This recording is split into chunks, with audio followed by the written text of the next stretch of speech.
Welcome to the Mystic World.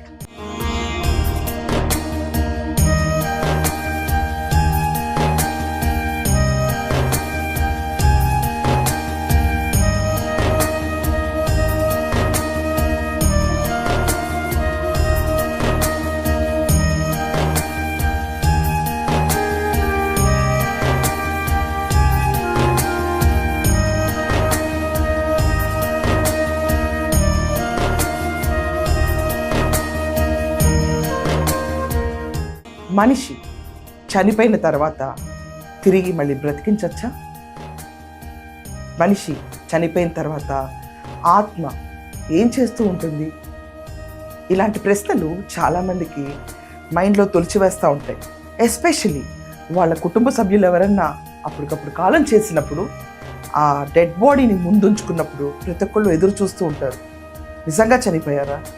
నిజంగా ఈ మనిషితో మనకున్న అటాచ్మెంట్ ఈ భౌతిక ప్రపంచంలో చూసుకుంటే కనుక ఆలోచనలో వాళ్ళ గురించి ఉన్న థాట్స్ అవనండి, at the same time emotional bond అవనండి, అండ్ దేహం ఉన్నంత వరకు ఆ దేహాన్ని గుర్తుంచుకోవడానికి ముందున్న దేహం తప్ప ఇంకే బాండ్ అన్నది మన కళ్ళకు కనిపించదు. అందుకే ఎక్కడ లేని దుఃఖం వస్తుంది మనకి. మనం అబ్జర్వ్ చేస్తే ఇందాక నేను అడిగిన 2 ప్రశ్నలు చాలామందికి మైండ్లో ఖచ్చితంగా వచ్చి ఉంటాయి. చనిపోయిన మనిషిని బ్రతికించగలుగుతామా?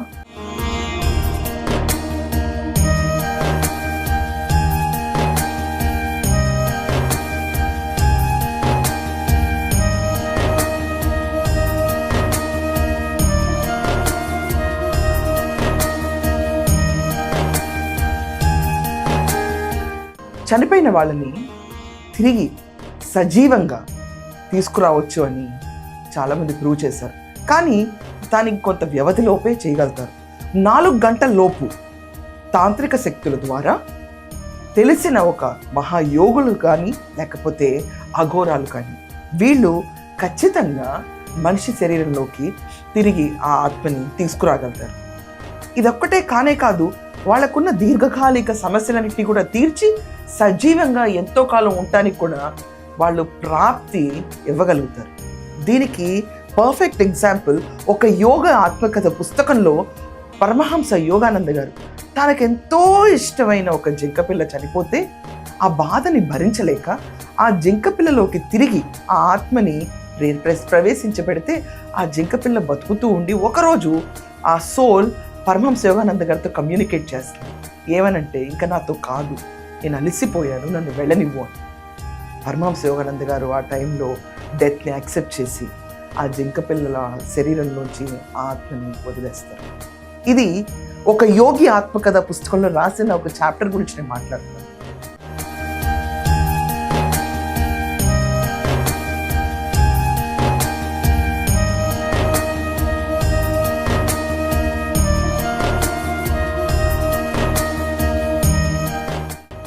ఎస్, బతికించగలుగుతారు. అండ్ చాలామంది అడుగుతారు, మనిషి చనిపోయిన తర్వాత ఆత్మ ఎక్కడికి వెళ్తుంది? అసలు మనిషి శరీరానికి ఏమవుతుంది? మనం అబ్జర్వ్ చేస్తే ప్రతి ఒక్కళ్ళు డెత్ అన్న వర్డ్కి ఫెమిలియర్ కాదు. వింటూ ఉంటాం, చూస్తూ ఉంటాం, రోజుకి ఎంతోమంది చనిపోవటం గురించి వార్తలు వింటాం. కానీ మన దాకా వస్తే మాత్రం అంతకంటే భయంకరమైన విషయం ఇంకోటి ఏమీ లేదు. మాకు అది రాకూడదు అని మాట్లాడుతూనే ఉంటాం. కానీ మనందరికీ తెలుసు, ఏదో ఒక రోజు మనం మరణించక తప్పదు. సృష్టిలో ఏ జీవైనా మరణించక తప్పదు, మరలా పుట్టక తప్పదు. ఇది తథ్యం. మన సంచిత కర్మల వల్ల మనం ఒక్కొక్క రూపాన్ని ఎంచుకుని వస్తూ ఉంటాం. దాంట్లో బెస్ట్ పొజిషన్, అత్యున్నతమైన పొజిషన్లో ఉన్నది మానవ జన్మ. ఆ మానవ జన్మలో ఉంటూ మనం మన ఆలోచన విజ్ఞతను పెంచుకుంటూ ముందుకెళ్ళాలి. నేనెవరిని అన్న విషయాన్ని శోధించుకుంటూ ముందుకెళ్ళక ఈరోజు కూర్చుని నేనంటే ఈ శరీరము, నేనంటే ఈ భౌతిక ప్రపంచం, నేనంటే నా చుట్టుపక్కల ఉన్న 5-6 సంబంధాలు, నేనంటే నా డబ్బు, నా ఫలపతి అని భ్రమిస్తూ ఉంటాం. ఇదే మాయ. ఈ మాయని ఛేదించడానికి ఈ ఆత్మ ఎన్ని జన్మలెత్తాలి, ఎన్ని కర్మ సిద్ధాంతాన్ని పాటించాలి, ఎన్ని సంచిత కర్మల్ని మెడ చుట్టూ వేసుకుని తిరగాలి, ఈ విషయాన్ని మర్చిపోతూ ఉంటారు.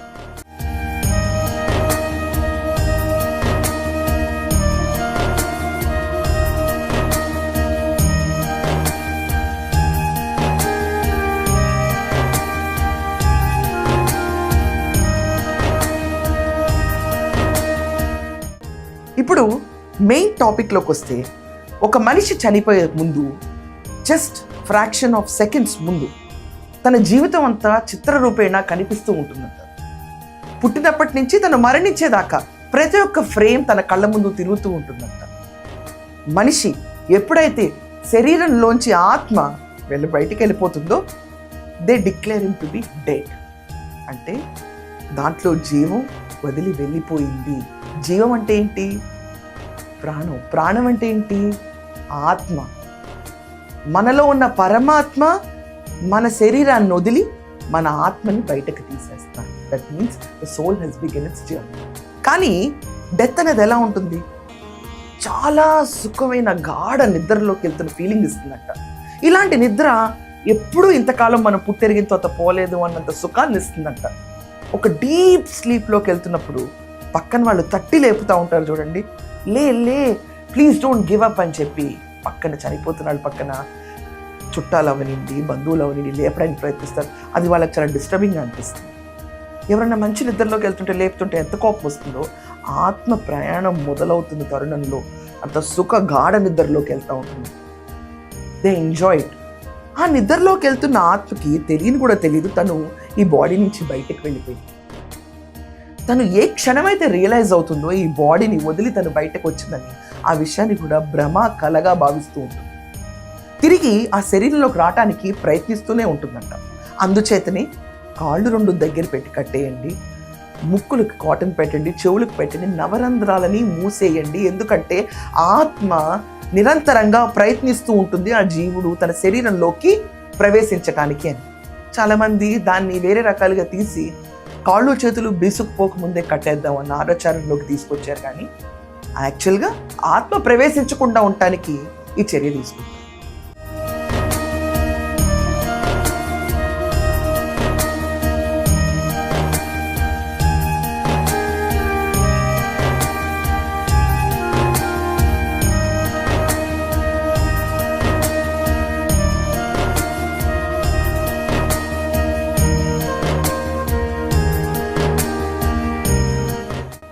ఆత్మ ఎక్కడ ఉంటుంది మరి? అన్ని ప్రయత్నాలు చేశాక ఈ శరీరంలోకి వెళ్ళలేనప్పుడు ఆత్మ ఎక్కడ ఉంటుంది? మనిషి ఉన్న చోట 13 అడుగుల పైన ఆత్మ చూస్తూ ఉంటుందండి. దానికి సంబంధించిన వాళ్ళు ఎలా బాధపడుతున్నారు, వాళ్ళ బాధను చూసి ఇంకా దుఃఖిస్తూ ఆత్మ అక్కడే తిరుగుతుంది. అందుచేతనే there is a best way to cut ties. మన ఇంట్లో ఎవరైనా చనిపోతే ఇమ్మీడియట్గా బాధపడకుండా ఒక కూర్చుని మెడిటేషన్ చేసుకుని let talk to the soul, మాట్లాడండి. భౌతికంగా వెళ్ళిపోయిన మనిషితో మీకున్న బాంధవ్యాలు అక్కడితో కట్ అయిపోయి ఉండొచ్చు, కానీ ఆ ఆత్మ ఇంకా మీతో టైఅప్ అయి ఉంది. అక్కడ మీరు ఒక ఎమోషన్స్తో టైఅప్ ఉన్నారు, డిఫరెంట్ ఫేజెస్తో టైఅప్ అయి ఉన్నాయి. ఇక్కడ మనం అబ్జర్వ్ చేస్తే ask them to be free, liberate them. ఆత్మ చాలా సుఖంగా వెళ్ళిపోతుంది. కానీ ఎన్ని రోజుల పాటు ఈ ఆత్మ తిరుగుతూ ఉంటుంది? ఇది కూడా ఒక వెరీ ఇంపార్టెంట్ క్వశ్చన్. చాలామంది మీకు సమాధానం విచిత్ర వర్షంలో చెప్తా ఉంటారు. కానీ నేను చదివిన పుస్తకాలను బేస్ చేసుకుని మాత్రమే చెప్తున్నాను ఈరోజు. అండ్ మనిషి చనిపోయినప్పుడు ఏం జరుగుతుందంటే 4 గంటల పాటు ప్రతి ఒక్క స్పర్శ తెలుస్తుంది శరీరానికి. ఒక్కొక్క వాయువు బాడీని వదిలేసి వెళ్తూ ఉండాలి. Death is not immediate. ఇలా ఇంజిన్ ఆఫ్ చేస్తాం, ఇలా మోటార్ ఆగిపోతుందంట, కుదరదు. అలా కాదు, పవర్ కట్ అయిన వెంటనే మోటార్ ఆగినట్టు జరగదు. మనకి ఆత్మ బయటకు వెళ్ళిన వెంటనే మనకి స్పర్శ తెలుస్తుంది. ఇంకా చెప్పాలంటే 14 గంటల పాటు శరీరం యాక్టివ్గానే వర్క్ అవుతూ ఉంటాయి. ఇది ఫ్యాక్ట్. అండ్ ఇదంతా కాకుండా మనం అబ్జర్వ్ చేస్తే రామకృష్ణ పరమహంస గారు కాశీలో వెళ్ళి చనిపోయిన శరీరాలు అవింటి మనుషులు అవి అక్కడికి వెళ్ళి చనిపోయిన వాళ్ళకి వాళ్ళ దేహం నుంచి ఆత్మని మహావిష్ణువు వచ్చి డైరెక్ట్గా తనలో కలుపుకోవటం నేను చూశాను అని చెప్పి రామకృష్ణ పరమహంస గారి జీవిత చరిత్రలో ఒక పేజ్ ఉంటుంది. మీలో ఎంతమంది రామకృష్ణ పరమహంస గారి జీవిత చరిత్ర చదువుంటే నేను ఈ విషయంలో చెప్పింది కరెక్టే అని నమ్ముతాను. గంగా ఒడ్డు నేను కూర్చుని చూశాను అని ఆయన చెప్తారు. పరమహంస స్థితి పొందిన మన భారతీయుడు ఆయన కూడా. రామకృష్ణ పరమహంస గారు నా కళ్ళతో నేను చూశానన్నారు. ఇక్కడ డెపిక్షన్స్ మారుతూ ఉంటాయండి. గంగా ఒక పవిత్రమైన చోటు, దాంట్లో డిఫరెంట్ ఎనర్జీ ఫార్మ్స్. ఫస్ట్ మనం చూసుకుంటే భూమి పుట్టినప్పటి నుంచి మనకి వారణాసి ఉందంటారు. At the same time different energy forms అక్కడ ఫ్లో అవుతాయి కాబట్టి అక్కడ మరణించడం కరెక్ట్ అని చెప్పి చాలామంది చెప్తా ఉంటారు. సో ఆ డెపిక్షన్ ఆఫ్ ఫామ్లో ఐడియల్ వర్షిప్లో శ్రీ మహావిష్ణువు గురించి ఆయన తీసుకొచ్చారు.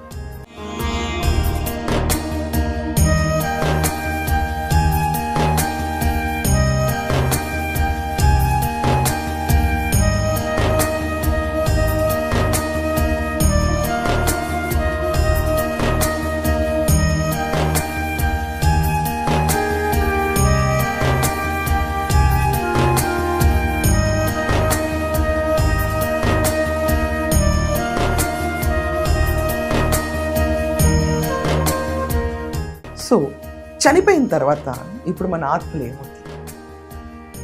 మనం చనిపోయిన తర్వాత ఎందుచేతన తొందరగా అంత్యక్రియలు అవచేయాలి. ఈ రోజున్న ఆధునిక ప్రపంచంలో అందరూ అమెరికాలో, కెనడాలో, పరాయి దేశాల్లో ఉండటం వల్ల 4 రోజుల నుంచి 5 రోజుల దాకా చనిపోయిన శరీరాన్ని అలాగే ఉంచుతారు, కదల్చు. మోర్చరీలో పెడతారు, ఎంబామింగ్ అంటారు, అలాగే ఉంచుతారు. బట్ అది ఒక రకమైన క్షోభ. చనిపోయిన ఆత్మకి తను ప్రవేశిద్దామన్న ప్రయత్నం చేస్తూ ఉంటుంది నిరంతరంగా అలసిపోకుండా. ఇది తన స్వస్థలం, తన గూడు, తన శరీరం ఇది. అలాంటి దాన్ని తను ఇంకా ఉన్నంత వరకు అది నాదే అని నమ్ముతూ ఉంటుంది. అండ్ చుట్టుపక్కల ఉన్నాళ్ళు కూడా మేబీ లెగుస్తారేమో అని చెప్పిన ఒక ఆరాటంలో బాధ అన్నీ ఉంటాయి. కానీ చనిపోయిన 4 గంటలు కనుక డిక్లేర్డ్ డెత్ అని మనకు తెలిసిన తర్వాత అంత్యక్రియలు చేయటం చాలా మంచిది. ఎందుకంటే భౌతికంగా ఉన్న వాళ్ళందరూ కూడా వాళ్ళ ఎమోషన్స్ ఒక పీస్ లెవెల్కి వచ్చేస్తాయి. They will come in acceptance with the truth. ఇంకా మనకి లేరు వీళ్ళు అని ఆత్మకు కూడా అర్థమవుతుంది. తన స్థానం భ్రంశమైపోయింది, ఇప్పుడు తన సోల్ జర్నీ మొదలవ్వాలి. ఇంకా కానీ అంత ఈజీగా కూడా మొదలు పెట్టదు. మనం అబ్జర్వ్ చేస్తే మనకి కొన్ని కృతువులు ఉంటాయి. 13 రోజుల పాటు మనకి నిత్యకర్మ చేసేవాళ్ళు నిత్యకర్మ చేస్తారు, అంటే సాగనంపుతూ ఉంటారు ఆత్మని. నువ్వు మొదలుపెట్టి నీ ప్రయాణం ఇంకా ప్రేరేపిస్తూ ఉంటారు. 13వ రోజు పిండ ప్రదానం అయిన తర్వాత అప్పటిదాకా ఆత్మ ఇంటి దగ్గరే తిరుగుతూ ఉంటుంది, వాళ్ళకి నచ్చిన వాళ్ళ దగ్గర తిరుగుతూ ఉంటుంది, తన వస్తువుల దగ్గర తిరుగుతూ ఉంటుంది. 13వ రోజు తర్వాత తన ప్రయాణం తను మొదలు పెడుతుంది. ఎందుకంటే ఫైనల్ సెండ్ ఆఫ్ ఇస్తాం మన మంత్ర రూపేణ ఫైనల్ సెండ్ ఆఫ్ ఇస్తాం, నువ్వు వెళ్ళి రా ఇంకా. అందుకనే ప్రతి ఒక్కళ్ళని మనం అంటాం, ఆత్మ మళ్ళీ తిరిగి రాకుండా, ఆ ప్రేరేపణ లేకుండా ఉండటానికి అస్థికల్ని కూడా మనం పారే నీటి జలాల్లో కలిపేస్తాం, విస్తరించిపోతాయి ఎక్కడికక్కడ. నాదేది అని వెతుక్కునే ఆస్కారం కూడా ఉండదు. ఇదంతా కాకుండా చాలామంది జ్ఞాపకార్థంగా మా అమ్మగారి బట్టలు ఇవి, మా నాన్నగారి బట్టలు ఇవి, నా కూతురు బట్టలు ఇవి అని ఉంచుకుంటారు చనిపోయిన వాళ్ళకి. ఉంచుకోకండి. ఆ ఆత్మ తనకున్న DNA వాసన ఏది మీ ఇంట్లో ఉన్నా వాటి చుట్టూ ఎక్కువ తిరగడానికి మళ్ళీ ప్రయత్నిస్తాయి. వీలైతే ఎక్కడైనా కాల్ చేయండి, లేకపోతే ఏదైనా నదుల్లో వదిలేయండి, లేకపోతే ఎవరికన్నా ఏదైనా చేయండి, కానీ మీ దగ్గర ఉంచుకోకండి. ఇంకా సెపరేట్ ఏరియాస్లో పనిచేయండి. గుట్టగా ఒకరికి ఇవ్వడం కూడా ఇది ఒక రకమైన రిచువల్ యాక్చువల్గా.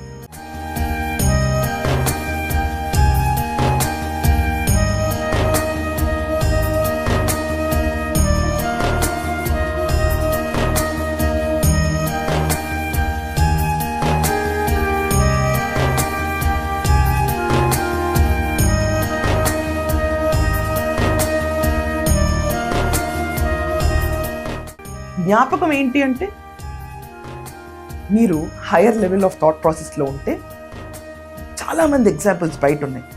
చనిపోయిన ఆత్మలతో మాట్లాడతారు, అది కొంతమందికే సాధ్యం. మరికొంతమంది మెడిటేషన్ అనే మెథడాలజీని తీసుకుని దే కట్ దేర్ టైస్, మరుజన్మకు నువ్వు వెళ్ళిరా అని చెప్పి.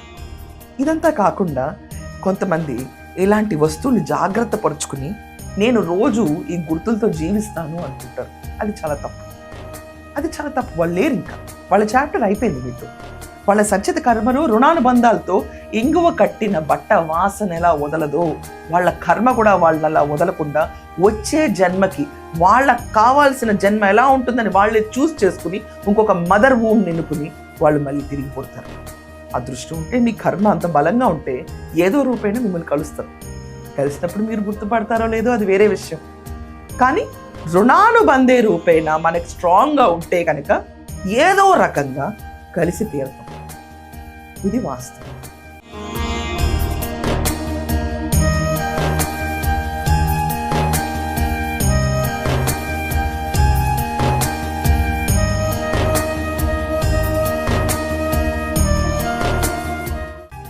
మరి అందరికీ ఇంకొక డౌట్ రావాలి, చనిపోయిన తర్వాత ఈ ఆత్మ ఎక్కడికి వెళ్తుంది? The soul will begin its journey. ఎక్కడికి?